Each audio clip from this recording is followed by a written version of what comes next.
Hello, welcome back to the channel. Hello, welcome back to the channel. WWDC is June 8th to the 12th, 2026. Very excited about it because their main focus is going to be on stability, so your performance and your battery life. And then you're going to have some performance on AI, but I'll get to that in a second. One thing I'm hoping for though is a new product, and hopefully that's the HomePod. And yes, I said HomePod because the new HomePods are supposed to look like essentially an iPad mini connected to a HomePod, and it should be able to control your smart home or HomeKit devices. It's supposed to have Face ID. You're supposed to be able to do FaceTime calls on it. It's supposed to have a new chip so that it can support everything that I've mentioned already, but to support more advanced Apple Intelligence and the more Apple Intelligent features I'll discuss later on in the video. But we're supposed to have improved sound quality, so a better bass, clearer vocals, some new color options, and better smart home integration, especially with Matter. Apparently there will also be some new HomeKit devices, so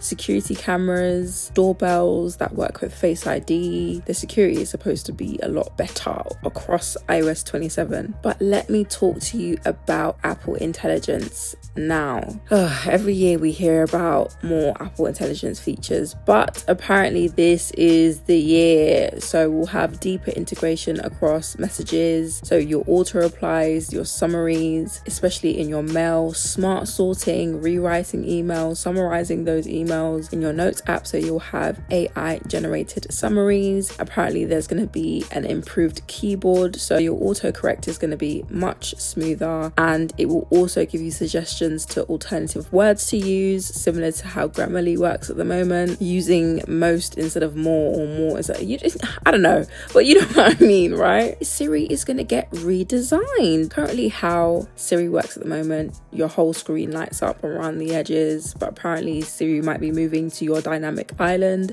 She's going to be more interactive. Apparently she's going to have her own chat, very similar to how ChatGPT and other AI chatbots work, where you can have a history of the conversations you've had, being able to see past chats, having categories perhaps, that would be great. And Siri will allow you to connect to third-party apps like Claude and Gemini, and perhaps DeepSeek. I know I'm stretching it and I know that's very unlikely, but DeepSeek is popping off, so perhaps.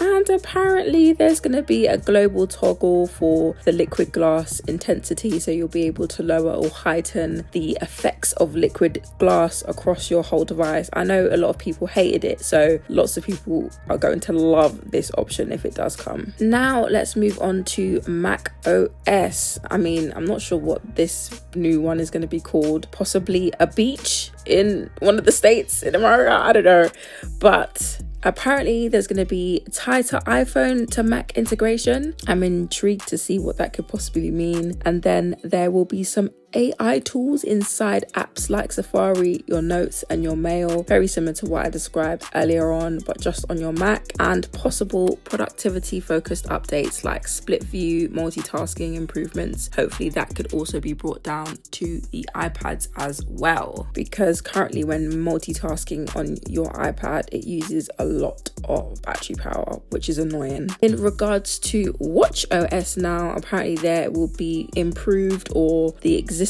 of AI powered health insights, whatever that means, I don't know, but I'm intrigued to know. There will also be smarter fitness tracking and recommendations based on your workouts. I'm assuming this is probably going to be in the Fitness Plus app itself, and there will be more personalized coaching features, which sounds like it is explicit to the Fitness Plus app, so I'm not sure a lot of people will see the benefits of WatchOS 27 if you don't have Fitness Plus, which I know a lot of people don't. And for the 3 people that have the Apple Vision Pro, this is for you.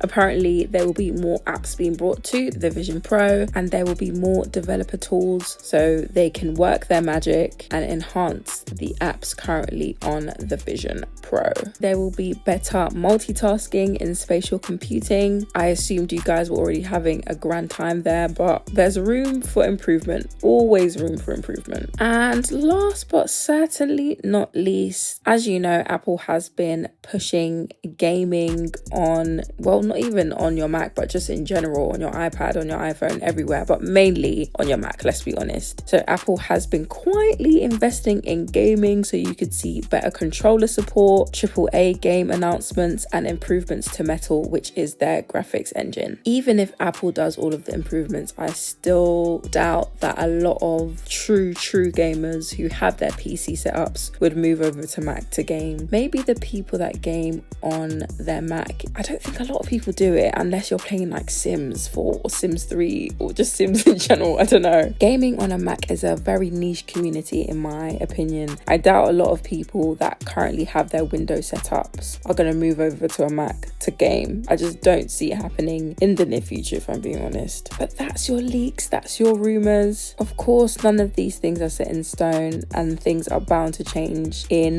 the weeks leading up to WWDC. As of today, it is only a few weeks away before we see the newness. I'm excited. Let me know if you're excited for anything that you've heard is coming. Let me know in the comments. But thank you so much for watching. Don't forget to hype, like, subscribe, like, hype. Bye.